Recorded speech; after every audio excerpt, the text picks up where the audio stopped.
I love meeting new people. I love making new friends. So like for me, it wasn't actually like scary like most people, and I was actually excited because I like wanting to like make more friends and always like expand my friendship with everyone. So I think it actually helped me develop like more of a friendship with those people in my circle. I feel like I got to be part of something that not all schools get to be a part of, so it made me very happy.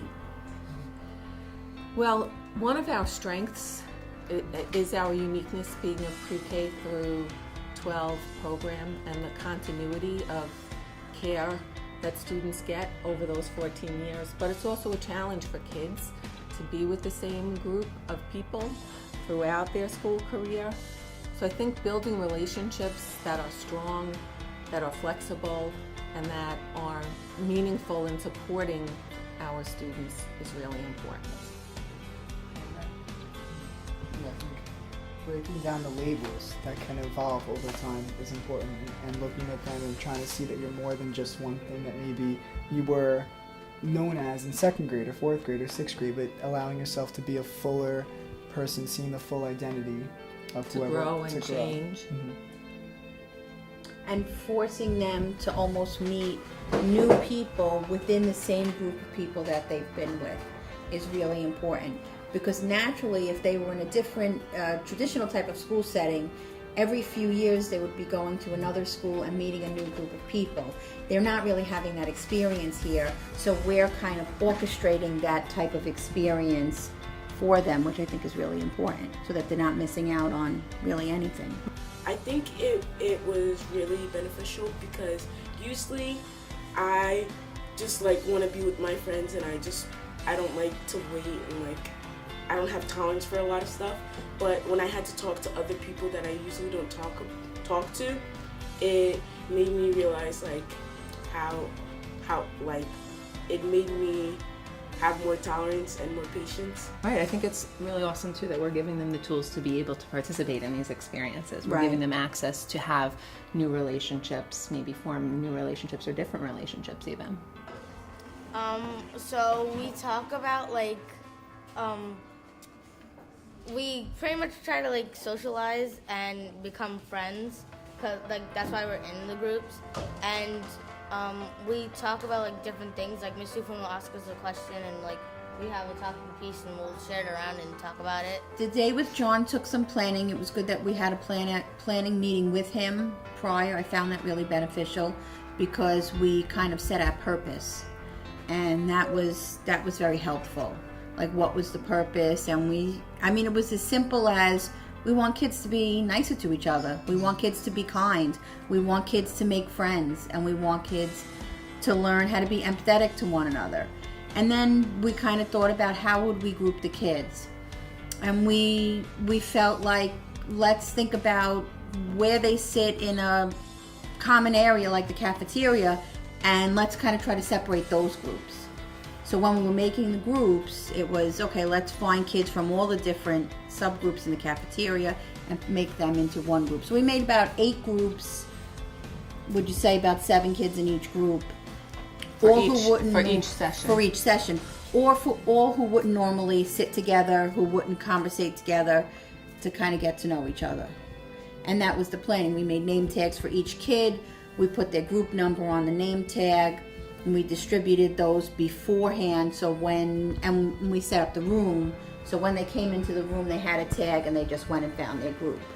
We assigned an adult to each group for John's day. He felt that would be the most beneficial, to have an adult facilitator in each group. We used paras, we used teachers, we used a guidance counselor.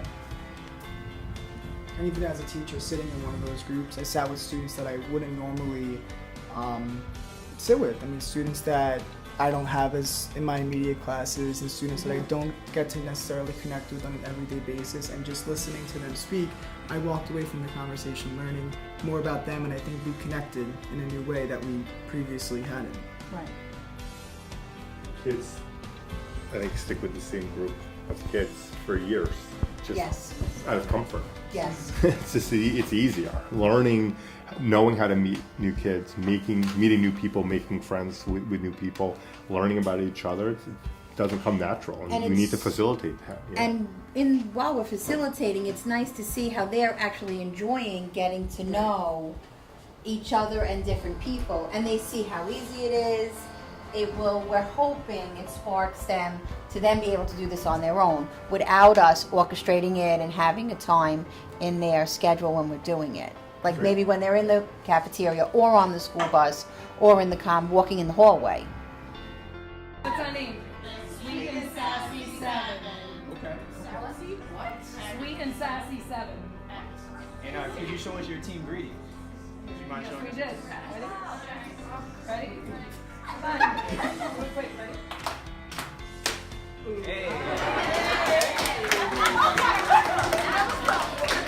Socialize with people that you normally don't socialize with.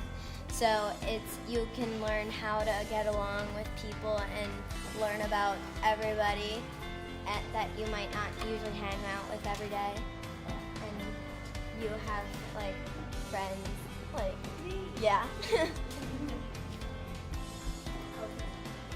Oh, Gracie, you're going to? All right, one more. Okay, so I have an experience. So when I started this, like, I wasn't really but friends with all of you, like, guys, and that close with you guys. And now, like, I hang out with Amelia a lot, Kayla a lot, and all of you guys a lot more. Yeah. At the beginning of this year with my 5th grade, and I had some of those papers with me. I actually gave them homework.